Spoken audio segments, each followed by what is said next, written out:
آج کا ہمارا موضوع ہے گول میز کانفرنس۔ اس کو ہم انگریزی میں راؤنڈ ٹیبل کانفرنس بھی کہتے ہیں کہ یہ 1930 سے لے کر 1932 کے درمیان میں سلسلہ وار اجلاس ہوئی بمقام royal gallery house of lords London England. پہلی گول میز کانفرنس 1930۔ تو اس کی وجہ حلقہ جاتی اقتدار کی مانگ بڑھنے لگی تھی، اور یہ صرف ہندوستان میں نہیں بلکہ آسٹریلیا کینیڈا میں بھی ڈومینین سٹیٹس کی مانگ زیادہ ہو رہی تھی۔ دوسری اہم وجہ یہ ہے کہ پورن سوراج کانگریس کی طرف سے مکمل آزادی کا مجوزہ پیش کیا تھا، اور اس کے علاوہ جناح کے مطلوبات، 1927 کا سائمن کمیشن کے سفارشات، اور اس کے علاوہ 1919 کے آئینی اصلاحات و آئینی توسیع۔ تو صدارت وزیر اعظم رامسے میک ڈونلڈ، یہ انگلینڈ کے وزیر اعظم تھے، اور اس کی جو افتتاح ہے وہ بادشاہ جارج پنجم کے ہاتھ میں ہوئی، اور ہندوستان میں ان کا نمائندہ یعنی وائسرائے لارڈ ارون تھے۔ اب شرکت مسلم لیگ، ہندو مہاسبھا، صوبائی نمائندے، دیسی ریاستوں کے نمائندے، پچھڑے طبقے کے قائد بابا صاحب امبیڈکر شریک رہے، مگر کانگریس نے اس اجلاس کا بائیکاٹ کیا اور کوئی ان کا لیڈر شرکت نہیں کی۔ اس کی وجہ بھی یہ تھی کہ وہ سول نافرمانی میں تحریک میں ملوث تھے۔ کئی ادوار مذاکرات اور مفاہمت کے بعد میں بھی کوئی خاص نتیجے پر نہیں پہنچ سکے۔ اسی دوران بابا صاحب امبیڈکر نے پہلی مرتبہ پچھڑے طبقے کے لوگوں کی نمائندگی کے لیے علیحدہ حلقے بنانے کی مانگ کی۔ انڈین نیشنل کانگریس کی عدم شرکت کی وجہ سے کوئی خاطر خواہ نتیجہ برآمد نہیں ہوا۔ اسی تعطل کو یعنی ڈیڈ لائن کو ختم کرنے کے لیے ہندوستانی نمائندے وائسرائے لارڈ ارون نے مقید گاندھی جی سے معاہدہ کیا 1930۔ اس معاہدے کو گاندھی ارون پیکٹ یا دہلی معاہدہ بھی کہتے ہیں۔ اس کے تحت گاندھی جی کے 11 مطلوبات میں سے اکثر مطلوبات مان لیے گئے، اور کانگریس نے سول نافرمانی تحریک کو ختم کر دیا۔ دوسری گول میز کانفرنس 1931۔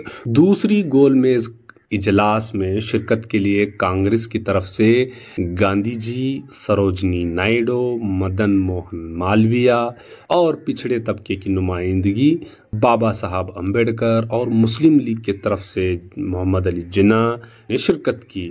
اس وقت ہندوستان کے وائسرائے لارڈ ویلنگٹن تھے۔ ارون کا عہد ختم ہو چکا تھا، اور انگلستان کے وزیر اعظم رامسے میک ڈونلڈ۔ اسی دوران امبیڈکر نے پچھڑے طبقے کے لیے علیحدہ انتخابی حلقے کی مانگ کو دہرایا۔ اس سے گاندھی جی اور امبیڈکر کے درمیان اختلاف رائے پیدا ہوئی۔ اسی طرح یہ اجلاس بھی ختم ہو گیا، مگر 1932 میں برطانوی وزیر اعظم رامسے میک ڈونلڈ نے مذہب کی بنیاد پر، جسے کمیونل ایوارڈ بھی کہتے ہیں، علیحدہ انتخابی حلقے کا اعلان کر دیا۔ اس کی مخالفت میں گاندھی جی نے بھوک ہڑتال شروع کر دیا اور امبیڈکر پر دباؤ بنایا گیا۔ تو اسی دوران امبیڈکر کو CDM دوبارہ شروع کرنے، سول نافرمانی تحریک شروع کرنے کی وجہ سے ان کو جیل یا پونے کے ارواڑہ جیل میں ڈال دیا گیا تھا۔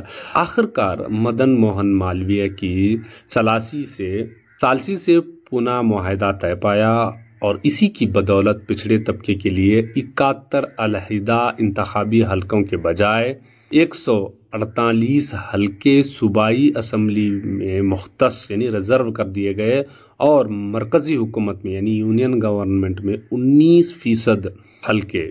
اب یہ پونہ پیکٹ کیا ہے؟ 1932 میں اس کے جو فریقین تھے وہ مہاتما گاندھی تھے، اور ثالثی اس لیے کی گئی کیونکہ گاندھی جی ارواڑہ جیل میں تھے، مدن موہن مالویہ اور بابا صاحب امبیڈکر کے درمیان میں ہوا۔